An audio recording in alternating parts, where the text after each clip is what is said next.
Palantir stock is falling today, which is being driven by both company-specific news and broader market pressure.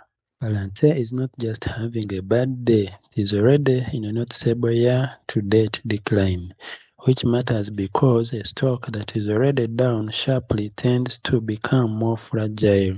Once investors see weakness, they often become quicker to sell on any negative headline.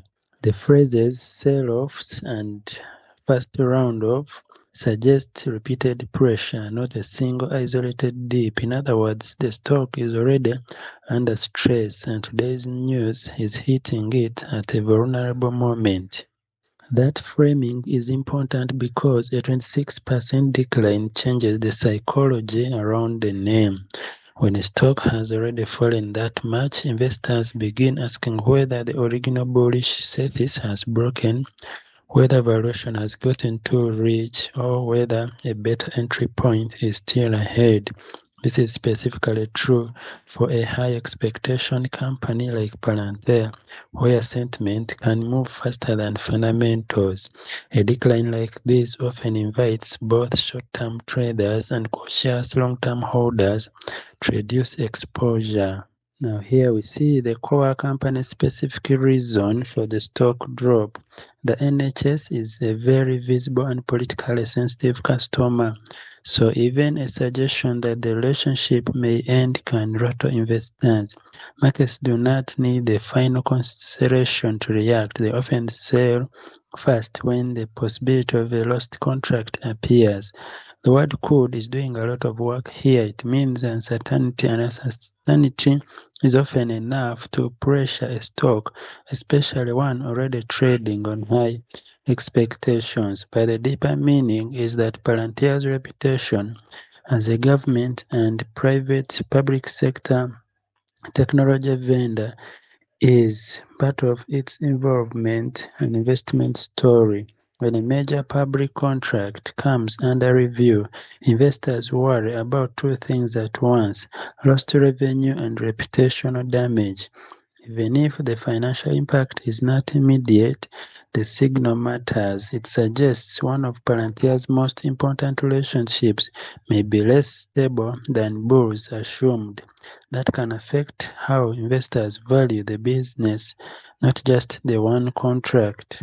Palantir is falling not only because of its own news, but also because the broader market environment is hostile to expensive growth stocks right now. And this is a big distinction. A company can have a good business and still see its stock fall if investors are rotating away from risk, worrying about rates, or trimming exposure to anything with a premium valuation.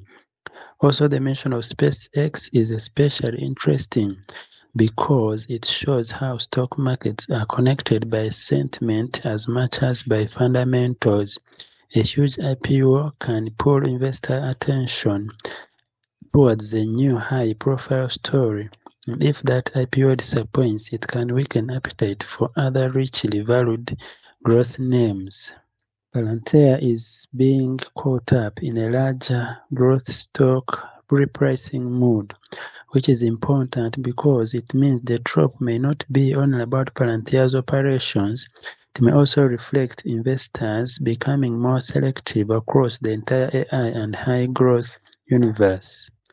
NHS getting ready to break up with Palantir translates into something that is a relationship language. It makes the situation feel personal and dramatic, and this is a common financial writing technique. Now, coming to 2027, government is saying it will have to decide whether it wants to extend the NHS's contract with Palantir or end the relationship.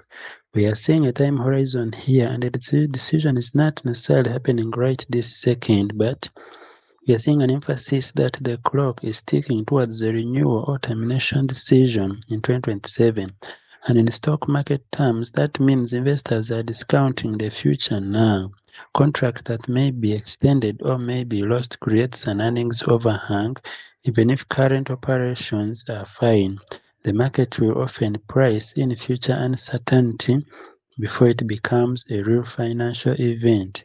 And this is one of the most important parts because it shows why traders overreact to possible bad news. A long-duration contract can support investor confidence for years, but also once renewal uncertainty appears, the contract stops being a stable asset and starts becoming a risk item. The market does not wait for 2027 to worry. It starts repricing the business as soon as the possibility of loss becomes meaningful. And this is how future uncertainty gets converted into present-day sell-off. If you are enjoying this breakdown, please like, share, and subscribe. Now looking at the contract, which is roughly 441 million and which has been the subject of intense scrutiny from members of the British Parliament, we see political scrutiny changes the risk profile of a contract because it becomes harder to renew on pure commercial terms. The business case no longer matters alone. Public sentiment, policy debates, and preliminary or parliamentary pressure enter the picture. That makes the situation more fragile than a typical enterprise software deal. This also helps explain why investors react so sharply to public sector headlines. Government contracts can be sticky and lucrative, but they can also be exposed to controversy in a way private deals are not. A high-profile contract can support a growth narrative, but also can become a headline risk. For Palantir, that risk is amplified because the company has become closely associated with sensitive data, government use cases, and politically visible deployments. Also, the broader market is taking a hit. As we see, Palantir might be weak, but also the market itself is also weak. And this is a crucial distinction because stocks drop often look more dramatic when the whole market is under pressure. A stock can fall for company reasons and still fall harder because the market backdrop is negative. The stock market is facing stronger selling pressures in today's trading, and there are multiple catalysts shaping this momentum. So there is no single case for the sell-off. Rather, the market is reacting to several overlapping forces. This is a realistic description of most market days, especially when high growth stocks are involved. And the shaping momentum also is a reminder that once selling starts, it can feed on itself. Traders see weakness, short-term holders rush to exit, and the headline deepens. So valuation has also become an argument, with Palantir being grouped with other high-growth AI names that trade on big expectations rather than low multiples. And when investors become cautious about valuation, these stocks often get hit fast and hardest. This is because even small changes in sentiment can cause large changes in price when a company is valued for future potential instead of present earning strength.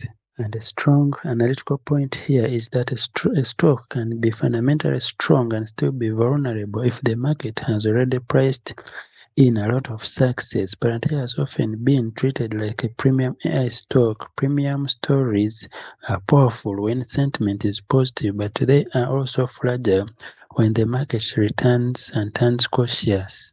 Please like, share, and subscribe, and remember to put God first in your life.